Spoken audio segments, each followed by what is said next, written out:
नमस्कार, मैं चंदन कुमार और आप देख रहे हैं अपना पसंदीदा चैनल अंगवानी। साथियों, ओपीएस की लड़ाई लड़ने वालों, अब हरियाणा का चुनाव हो चुका है, परिणाम भी आ चुके। जहां एक तरफ जो ओपीएस के लिए लड़ाई लड़ रहे थे, उनको बड़ी उम्मीद थी कि शायद हरियाणा और महाराष्ट्र तो चुनाव नहीं हुआ, लेकिन हरियाणा में ओपीएस एक बहुत बड़ा मुद्दा होगा और बीजेपी को शायद नुकसान हो जाए, जिससे बीजेपी दबाव में आकर जो है ओपीएस तुरंत कर्मचारियों को दे देगी। लेकिन ऐसा हुआ नहीं। सरकार वहां बीजेपी तीसरी बार सरकार बनाने जा रही है। तो हमारे साथ जो देश का कर्मचारियों का, मजदूरों का सबसे बड़ा संगठन, उनमें से एक ऑल इंडिया रेलवे फेडरेशन के महासचिव हैं शिव गोपाल सर। आप लोग सब जानते ही हैं सर को, काफी बोलते। सर, आपको लगा था ऐसा क्या कि जो हरियाणा में कुछ होगा और सरकार तुरंत ओपीएस दे देगी? नहीं, ऐसा तो लगा नहीं मुझे, क्योंकि ये नेगोशिएशंस ऑफिशियल स्टेज पर करीब करीब फेल हो चुके थे। और जब नेगोशिएशंस एक फेलियर की स्टेज में थे, वहाँ से पिक करके मोदी जी ने इंटरवेंशन किया और एक बोल्ड फैसला लिया कि नहीं, ये जो इनकी मांग है 50% की, वो ठीक है, उसको मानना चाहिए, और बाकी तो फैमिली पेंशन और मिनिमम पेंशन वो सब अलग का इशू है। लेकिन मेन इशू तो यही था कि जो ओपीएस में 50% मिल रहा था वो दिया जाए। तो उसको उन्होंने जब एक बार यूपीएस के नाम पर दे दिया, तो ओपीएस दे देंगे ये संभव नहीं है। ये हम उसमें साफ तौर पर जब निगोशिएशंस हुए हैं तब भी ये बात सामने आ गई थी। और दूसरी बात यह है कि जिस समय जो है वो मोदी जी ने बातचीत की, उस समय भी ये बात साफ हो गई थी कि अब ओपीएस नहीं आने वाली है। हाँ, ओपीएस की जो तमाम चीज़ें हैं उनको यूनिफाइड पेंशन सिस्टम में शामिल किया जा सकता है। मोदी जी ने ये साफ कर दिया, पीएम मोदी जी ने ये साफ, मतलब ये बात बिल्कुल साफ हो गई थी। उन्होंने ये भी कह दिया था कि हम जो है वो संघर्ष नहीं चाहते हैं, सरकारी कर्मचारी और सरकार के बीच में टकराव हो, ये बात ठीक नहीं है। तो ये बात उन्होंने कहने का काम किया था।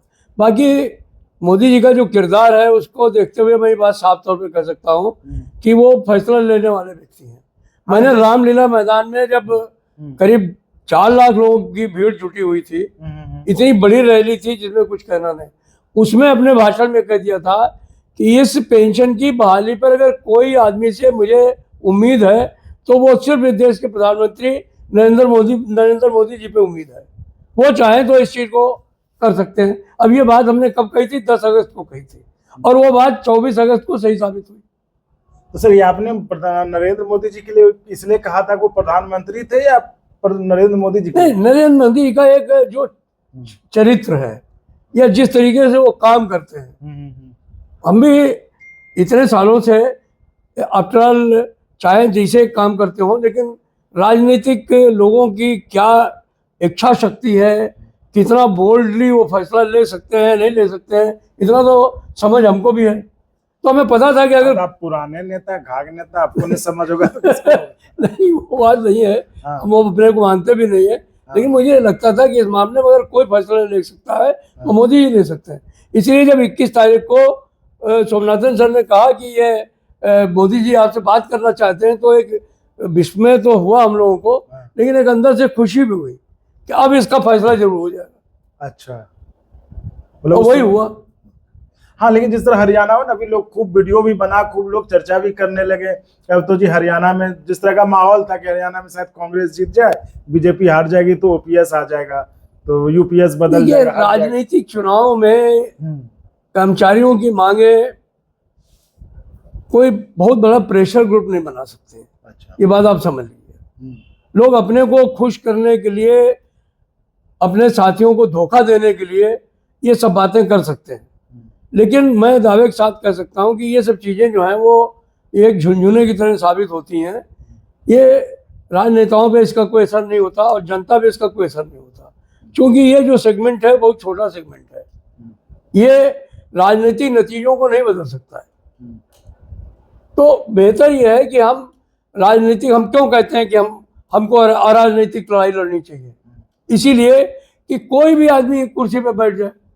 और नरेंद्र मोदी जी हैं, जब मनमोहन सिंह थे तो सबसे ज़्यादा तो इस पुरानी पेंशन की रेड अगर मारी किसी ने तो मनमोहन सिंह ने मारी। उन्होंने पीएफआरडी एक्ट ला करके, पास करा करके और सीमेंटेड कर दिया, पक्का कर दिया। तो कहते हैं कि शायद बीजेपी वाजपेयी जी की सरकार में आ गया था। वाजपेयी जी की सरकार में तो सिर्फ एक नोटिफिकेशन निकला था, अच्छा। जिसके द्वारा ये कहा गया था कि 1 जनवरी 2004 के बाद में जो लोग भर्ती होंगे वो नई पेंशन सिस्टम में आएंगे। लेकिन अगर ये पीएफआरडी एक्ट ना पास करते तो ये अपने आप खत्म हो जाता, एनपीएस जो था। एनपीएस जो है। तो इन्होंने आकर के उसको बिल्कुल पक्का कर दिया, एक्ट पास कर दिया पार्लियामेंट के अंदर। तो दोषी क्या ये कम है? अब जो है वो फर्जी लोगों को कहते हैं कि नहीं पुरानी पेंशन बहाल करेंगे, ये करेंगे, वो करेंगे। अगर यही था, आज ये कह रहे हैं, तो आपने उस समय जो अपना जो है वो घोषणा पत्र बनाया उसमें आपने क्यों नहीं डाला जब लोकसभा का चुनाव लड़ रहे थे? क्या पुरानी पेंशन बहाल कर देंगे? क्यों नहीं डाला?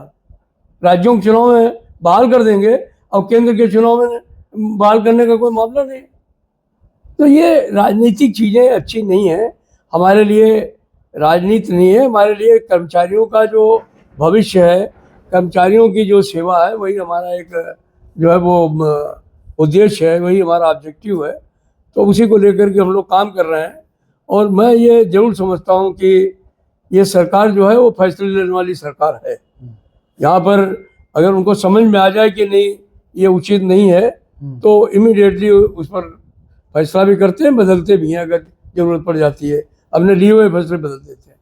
तो ये थी हमारी खास बातचीत शिव गोपाल मिश्रा जी से, जिन्होंने कहा कि जो अभी चर्चा चल रही थी कि हरियाणा चुनाव के बाद शायद बीजेपी को झटका लगे थोड़ा सा और सरकार तुरंत ओपीएस दे देगी, जो यूपीएस लाई है वो वापस जाएगी। तो जेसीएम में जो सर थे खुद वो कह रहे हैं कि उनको जो सरकार का, जो प्रधानमंत्री मोदी का जो कैरेक्टर है, जो व्यक्तित्व है, उनको देखकर उनको कभी नहीं लगा कि सरकार इस पर कदम पीछे लेगी। और उन्होंने, क्योंकि उनकी कोशिश थी कि हम जो बचा है वो हम यूपीएस में ही सुधार करके लेंगे, क्योंकि कोई मंशा इस तरह की नहीं नजर आ रही थी कि ओपीएस जो है सरकार दे दे हूबहू। सर बहुत बहुत धन्यवाद आपका समय निकालने के लिए और बात करने के लिए। और साथियों, इसी तरह आप चैनल को लाइक शेयर सब्सक्राइब करते रहिए और संभव हो तो ज्वाइन भी करिए, जिससे हमें और गुणवत्तापूर्ण कंटेंट के निर्माण में मदद मिले। धन्यवाद। बहुत धन्यवाद चंदन जी। और अगर आपको अच्छा लगा तो एक बार और आपको मैं कहना चाहूँगा कि आप इसको प्लीज सब्सक्राइब और शेयर करते रहें, ताकि हमारा भी मनोबल और सपोर्ट बना रहे।